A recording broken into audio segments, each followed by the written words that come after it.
Hello, it's Philip Taylor speaking from Richmond Green Chambers. I'm looking at a book from Edward Elgar Publishing, which is called Cultural Mythology and Global Leadership. It's this book here. Quite a heavy book actually. It's got just nearly 400 pages. Good little index, some standard very useful pointers, tables, a few little charts and a very useful index at the back. But it looks at a very interesting subject, and it's slightly different from what I normally review, because I normally cover the legal stuff. But my wife and I have written this review for Flickr about the book. It's edited by Eric H. Kessler and Diana Wong Mingji, if I have pronounced that correctly. It could be Ming Jai. I'm not quite sure of the pronunciation. It's an excellent book, and we've given it the title Leaders and Culture, Reality and Myths, a Critical 21st Century Commentary.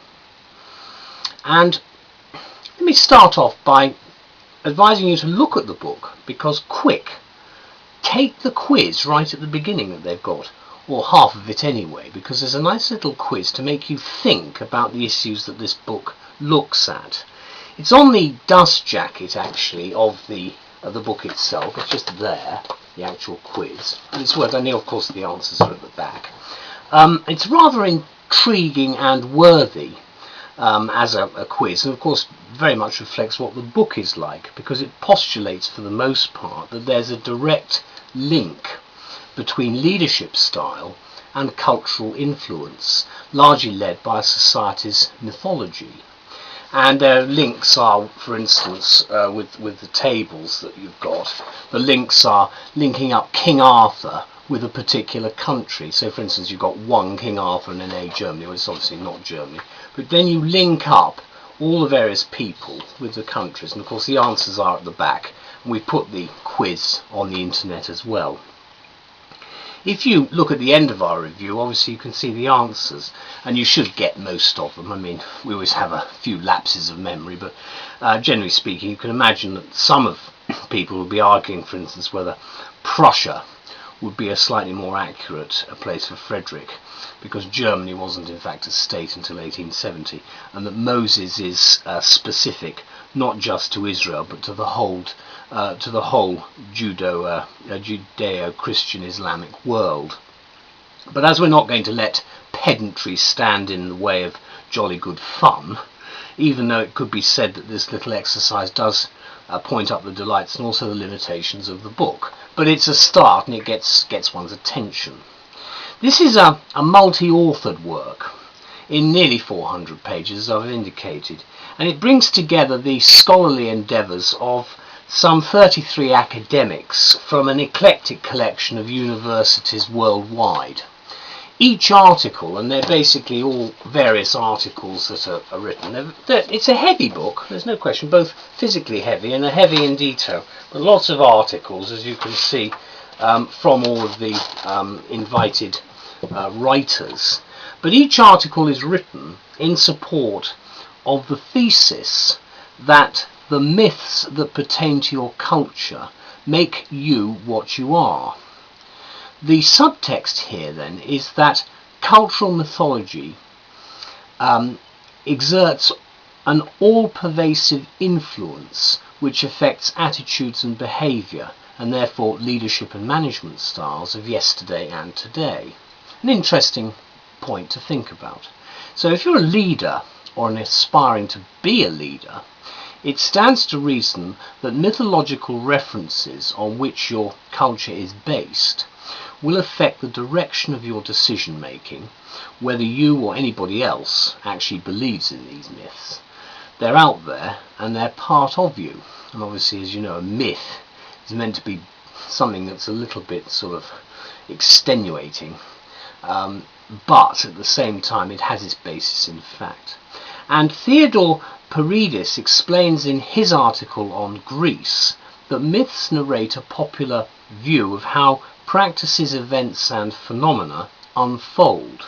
He also suggests myths such as the Olympian gods, demigods and heroes from the Iliad and Odyssey reflect and are reflected in the society's deep cultural and spiritual values.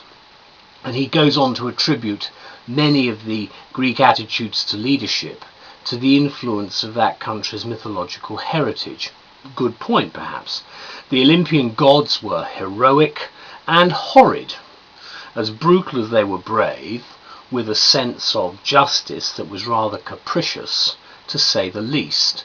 And Paridis points out various linkages between all this with the worldview of contemporary Greek society, a culture which he says is opportunistic, relying on only broadly stated rules, and which accepts fluidity and uncertainty. Now, whether you agree with this assessment or not, Paridis argues his case rather persuasively, as do all the other authors. Obviously, the compilation has got a large number, and I'm just picking a few at random.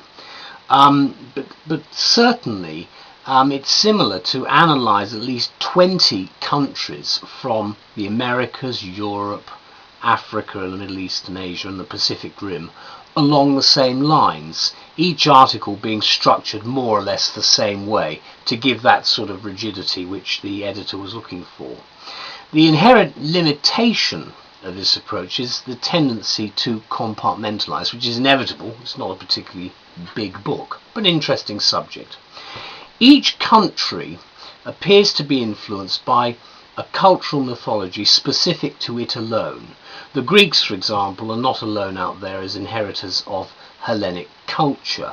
Go to any museum in Europe or the Americas and you'll see any number of Judeo-Christian Hellenic influences in the artistic endeavours displayed therein. No matter what our origins then, we are all for the most part sharers in a shared value system. Another oddity in this otherwise worthy volume is that while focusing interestingly on the myths of the past, the authors tend to largely ignore the aesthetic, cultural and social influences that Christianity in particular, and other contemporary belief systems, have exerted on the West, and latterly other parts of the world, for the last part of the last 2 millennia. So, if you're a voracious reader of books on leadership and management style, this 4-part book does provide, in our view, copious food for thought.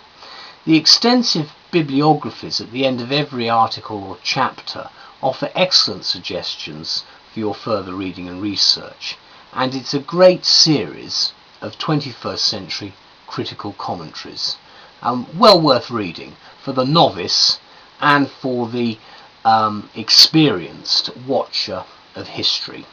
Thank you very much. Bye-bye.